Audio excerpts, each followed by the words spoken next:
Okay, maybe we have one or two follow-up questions, and then we all go to lunch.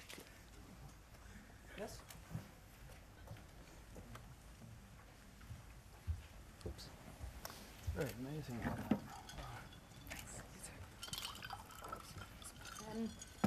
I read a document which was a leak from Stratfor on an article written in a newspaper from Barcelona.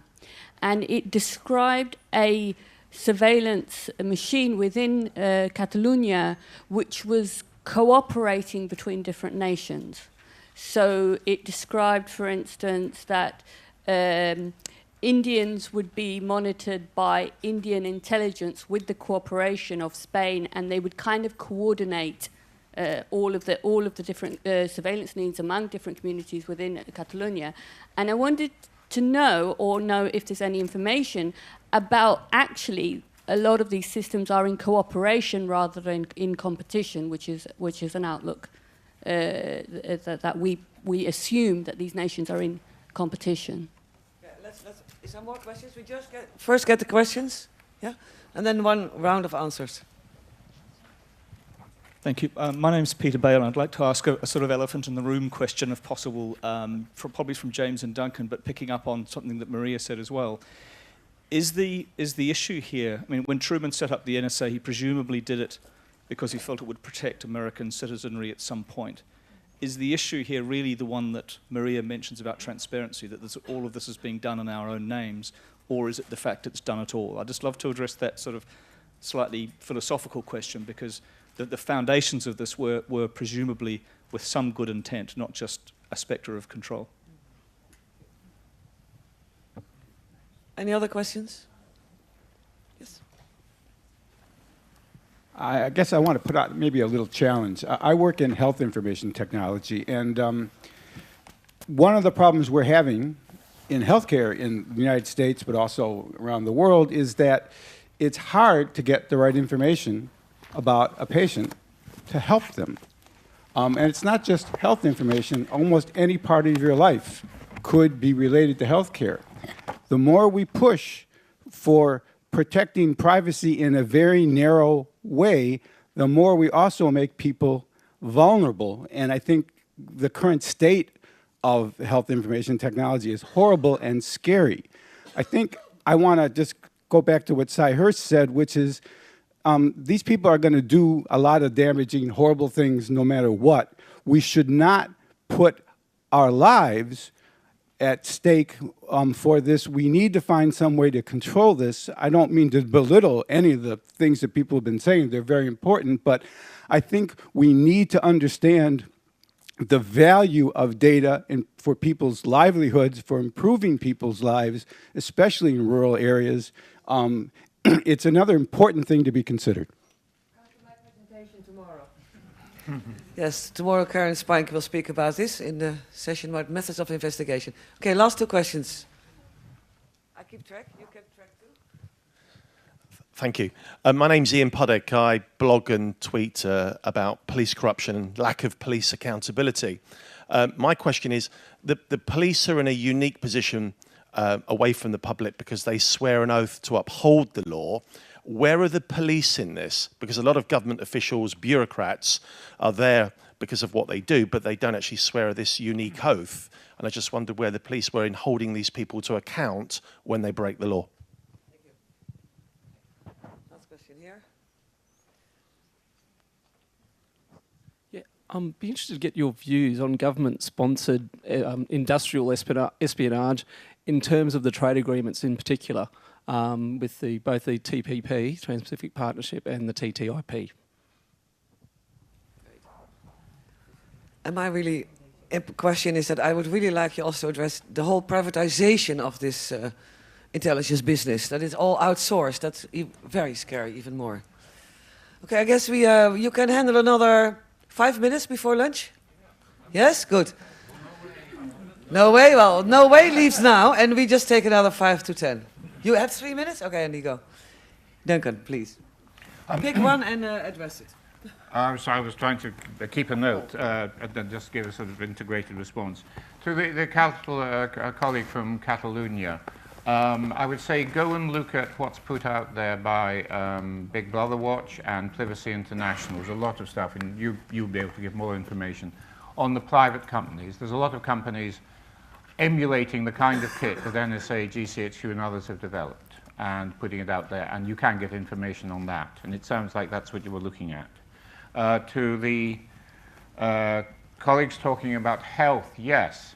We're not going to get away from the fact that our lives run on data, and they're going to run on more data. So closing it down, not providing health care, or taking the Cy Hirsch solution to medical needs in the 21st century isn't going to be for your doctor. He's got to write it down. It's got to go on a computer. How do we deal with that is the issue. The policing question raises a more grave thing, which we can only hint at. Maybe some other people can pick it up later. But because these SIGINT people have created an empire of data, whether they're partly functional, I think James was suggesting, or wholly dysfunctional, as Cy was suggesting, they certainly have all of those elements. But they've created this stream, and they haven't got people fighting wars anymore to fund their budgets.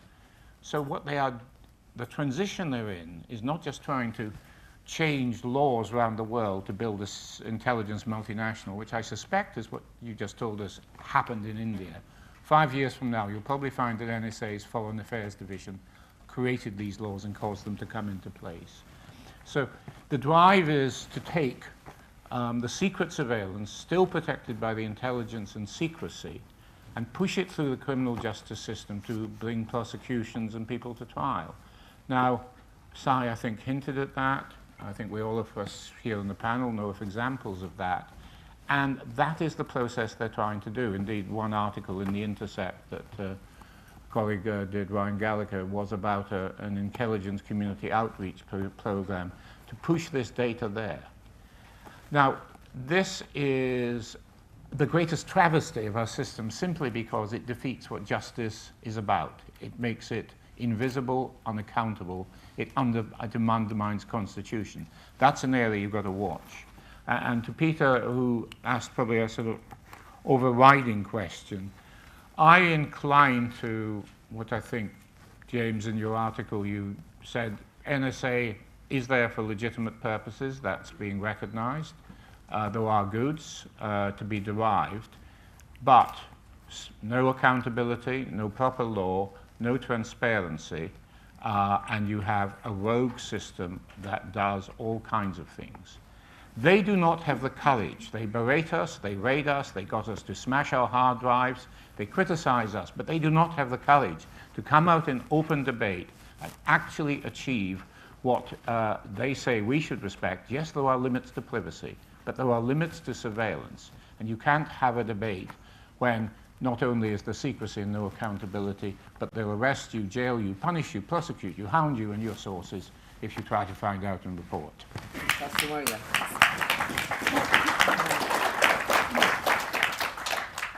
In response to a question up there with regards to transparency, of course it's not only about transparency. On the one hand, transparency is very important in the sense that if you don't know what systems actually exist, if you don't know that you've actually been spied on, if you don't know how these systems work and who's in charge of them and all the other details that come with that, then how are you supposed to challenge that legally or in any other way? So in that sense, I emphasize that transparency is important. Well, that's one of the reasons at least.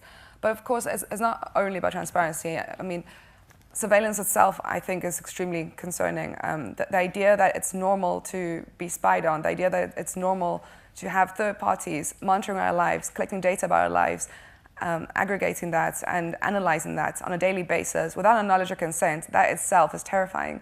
So of course, it's not only about transparency, but of course, in order to be able to tackle the main issue, I think transparency is one way to go. The other question about agencies collaborating instead of competing. Yes, I definitely think it is mostly about, well, to some degree it might be about competing, to another degree it might be about collaborating. It depends on where their interests lie, I guess, and depends on who's allies with who and what type of intelligence they want to acquire.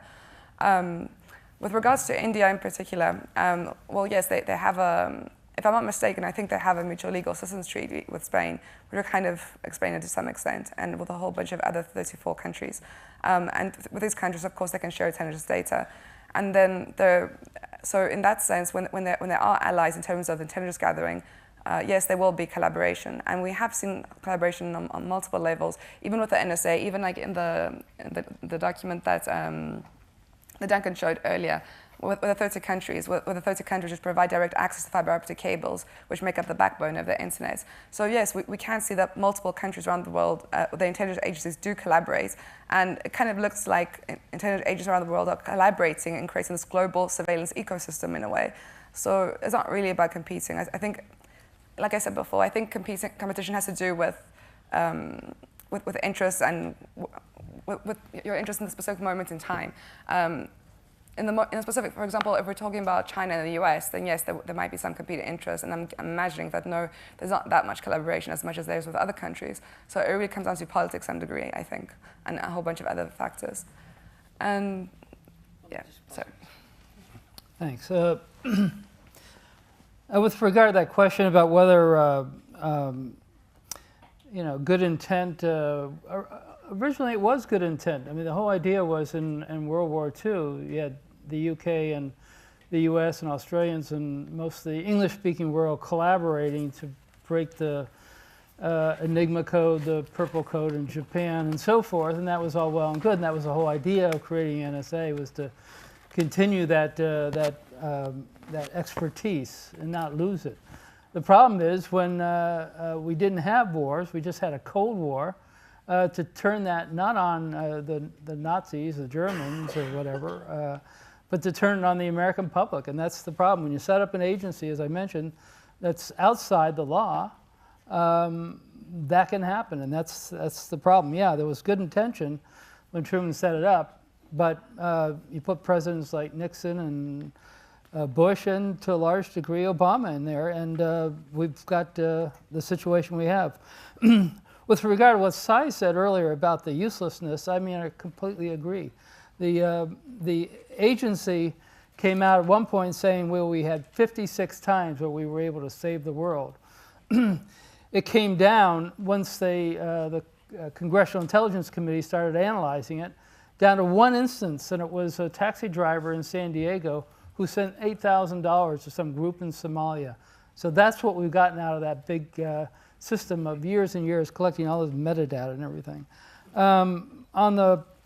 Just on India, one quick thing on that is that people don't realize it, but when you're calling up American Express, for example, to find out about your bill, or you're calling Bank AmeriCard, you're not talking to somebody in New York, you're talking to somebody in India. Now the difference is the NSA can target that organization in India because it's a foreign organization running a foreign company. What they're picking up, however, are all these Americans talking about bank accounts and so forth. So these are little loopholes you have to really look for. And the last thing on the privatization, yeah, that's the problem. You once had an agency that was all doing it itself. That was the NSA. And then after 9/11, they were just flooded with money. I mean, billions and billions and billions of dollars they didn't even know what to do with. So the only way they can do it, and since the physical plant at NSA can only hold so many people, they began throwing that money all over the private sector, and you have companies that nobody's ever heard of that are hiring people to do eavesdropping. The problem is none of those people have accountability. You can't send an FOI request to Booz Allen. You can't have these people appearing before Congress. They're just private individuals, but they're listening to our conversations. And as Snowden showed, the NSA does such a poor job of keeping this information. Who knows if this information doesn't get out to other people? So again, I'm the person standing between you and lunch. So I think I'll end it there and let everybody go back to lunch, go out to lunch. Thanks very much. Thank you.